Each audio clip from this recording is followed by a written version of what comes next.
Use of get. ইংরেজিতে get শব্দটি এর ব্যবহার বহুল প্রচলিত। শব্দটি নানান অর্থে সেন্টেন্সে ব্যবহৃত হয়ে থাকে। গেট এর পাস্ট ফর্ম হচ্ছে গট। গেট মূলত ভার্ব হিসাবে, কজেটিভ ভার্ব হিসাবে অথবা ফ্রেজাল ভার্ব হিসাবে ব্যবহৃত হয়। প্রথমেই দেখা যাক মেইন ভার্ব হিসাবে গেট কোন কোন ক্ষেত্রে ব্যবহৃত হয়। গতকাল আমি একটি চিঠি পেয়েছি। I got a letter yesterday. এই বাক্যের মধ্যে সাবজেক্টের পরে গট রয়েছে। আই হলো সাবজেক্ট, এর পরে গট রয়েছে। গেট এর পাস্ট ফর্ম হচ্ছে গট। তাহলে গট এই বাক্যে মেইন ভার্ব হিসাবে ব্যবহৃত হয়েছে।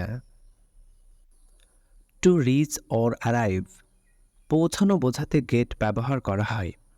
যেমন আমি খুব শীঘ্রই সেখানে পৌঁছাবো। আইল গেট দেয়ার ভেরি সুন। এর অর্থ হচ্ছে আমি খুব শীঘ্রই সেখানে পৌঁছাবো।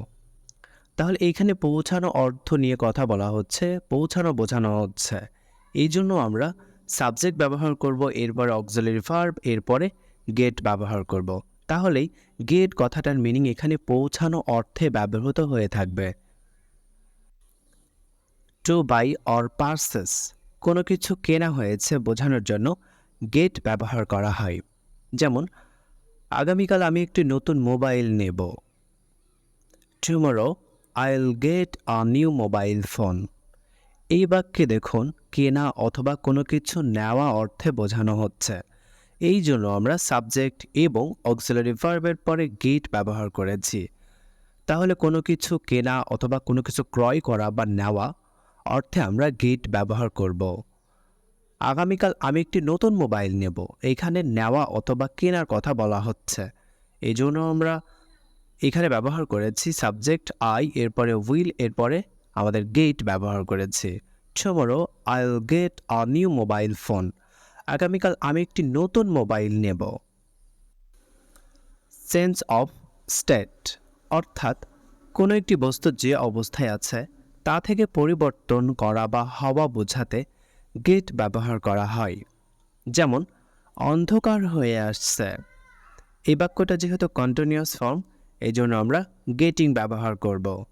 তাহলে ইংরেজি অর্থ এমন হচ্ছে ইটস গেটিং ডার্ক, মানে অন্ধকার হয়ে আসছে। এখনও অন্ধকার হয়নি, তবে ধীরে ধীরে অবস্থার পরিবর্তন হয়ে অন্ধকার ঘনিয়ে আসছে। এই জন্য আমরা আসলে এইখানে গেট ব্যবহার করেছি। তাহলে কোনো কিছুর পরিবর্তন হবে বা পরিবর্তন হওয়া বোঝাতেও গেট ব্যবহার করা যায় বা গেট ব্যবহার করতে হয়। এই বাক্যে যেমন অন্ধকার হয়ে আসছে বা এখন অন্ধকার নেই, কিন্তু কিছুক্ষণ পরে এটার পরিবর্তন হবে। এই জন্য আমরা এখানে গেট ব্যবহার করেছি। যেহেতু এটা কন্টিনিউয়াস ফর্মে রয়েছে, এই জন্য এটার সাথে আইএনজি যুক্ত করেছি। ইটস গেটিং ডার্ক, অন্ধকার হয়ে আসছে। কোনো একটি বিষয় সম্পর্কে বুঝতে পেরেছি, এমন অর্থে গেট ব্যবহার করা হয়। যেমন আমি বুঝতে পেরেছি, আই গট ইট। যেহেতু এখানে পাস্ট ফর্ম বোঝাচ্ছে, এই জন্য গেট এর পাস্ট ফর্ম আমরা ব্যবহার করেছি। আই গট ইট, আমি বুঝতে পেরেছি। আপনি কি বুঝতে পেরেছেন? প্রশ্ন করা হচ্ছে, তার মানে এটা ইন্টারোগেটিভ সেন্টেন্স। এই জন্য আমরা অক্সিলারি ভার্ব প্রথমে ব্যবহার করব। Could you get it? আপনি কি বুঝতে পেরেছেন? তাহলে কোনো একটি বিষয় সম্পর্কে বুঝতে পারা বোঝাতেও গেট ব্যবহৃত হয়ে থাকে। To bring or to give, অর্থাৎ নিয়ে আসা এবং দেওয়া বোঝানোর জন্য অনেক সময় গেট ব্যবহার করা হয়। যেমন আমি তোমার জন্য সকালে নাস্তা নিয়ে এসেছি। I will get you the breakfast. এই বাক্যে কিন্তু নিয়ে আসা কথাটা ফুটে উঠছে। এই জন্য আমরা যথা নিয়মে সাবজেক্ট প্লাস অক্সিলারি ভার্ব এবং গেট ব্যবহার করেছি তারপরে। তাহলে আমি তোমার জন্য সকালে নাস্তা নিয়ে এসেছি। I will get you the breakfast. উপার্জন করা বোঝানোর জন্য গেট ব্যবহার করা হয়। যেমন আমি এই কাজের জন্য ৬,০০০ টাকা পাচ্ছি। আই এম গেটিং 6,000 টাকা ফর দিস টাস্ক। আমি এই কাজের জন্য ৬,০০০ টাকা পাচ্ছি। তাহলে যথানিয়মে সাবজেক্ট এবং অক্সিলারি ভার্ব, যেহেতু এটা কন্টিনিউয়াস ফর্মে রয়েছে, এই জন্য গেটের সাথে আইএনজি যুক্ত করা হয়েছে, হয়ে গিয়েছে গেটিং। টু গো বা কোথাও যাওয়া বোঝানোর জন্য গেট ব্যবহৃত হয়ে থাকে।